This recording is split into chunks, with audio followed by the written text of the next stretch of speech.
Ja si mund të shkruash një aplikim cilësor për të fituar një bursë apo një praktik.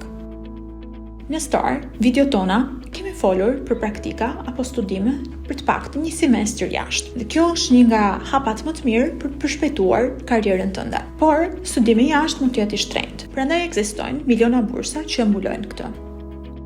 E njëjta gjë vlen dhe për praktikat apo trajnimet speciale. Në të gjitha këto raste, duhet plotësosh një aplikim. Dhe tani po të tregojmë se si mund të shkruash një aplikim fitimtar. Si fillim, le të zbulojmë çfarë është aplikimi dhe nga çfarë përbëhet.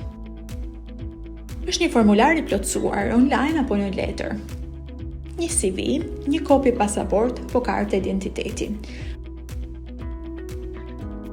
Diploma e shkollës mesme apo universitetit. Një vërtetim regjistrimi nëse je ende student. Një letër motivimi. Letra rekomandimi. Ndoshta një dëshmi gjuhë. Ndoshta edhe një ese apo plan studimi. Dëshmi mbi të ardhurat e tua, nëse është një bursë sociale, vërtetime për aktivitete jashtëshkollore.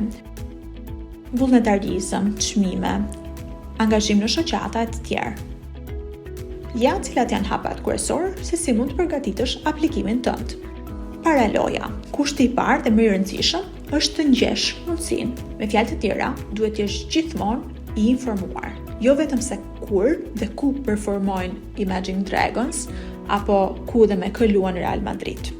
Është e rëndësishme të ndjekësh Star.stati dhe portalet të tjera, Instagrame apo grupe ku çdo ditë publikohen thirrje për bursa dhe praktika. Duhet lexosh me kujdes udhëzimet dhe kriteret. Çdo bursë apo program ka rregullat e veta.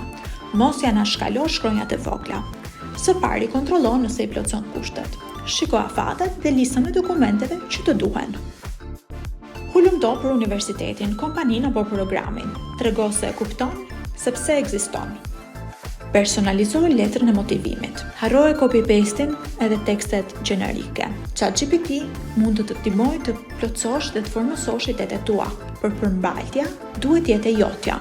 Shkruaj në mënyrë konkrete. Pse të tërhoqi pikërisht ky program dhe si përshtatet ai me qëllimet e tua? Çfarë mund t'i sjellësh ti ekipit apo komunitetit? Trego aftësitë dhe arritjet e tua. Jep shembull konkret nga shkolla, fakulteti, puna apo projektet. Trego i motivuar, por gjithashtu i dhe realist. Entuziazmi është i shkëlqyer, por gjithashtu duhet tregosh se e di që ka sfida dhe se je gati t'i bësh atyre ballë.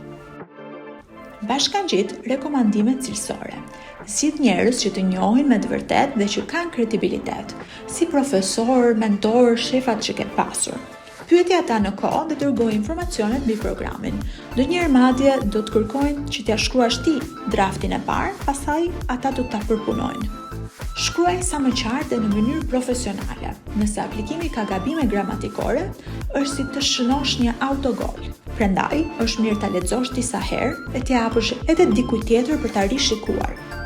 Thekso kontributin tënd pas programit. Organizatorët duhet të shohin që do t'ia transmetosh dijen të tjerëve apo që planifikon të qëndrosh në atë kompani edhe të rritesh edhe më tej.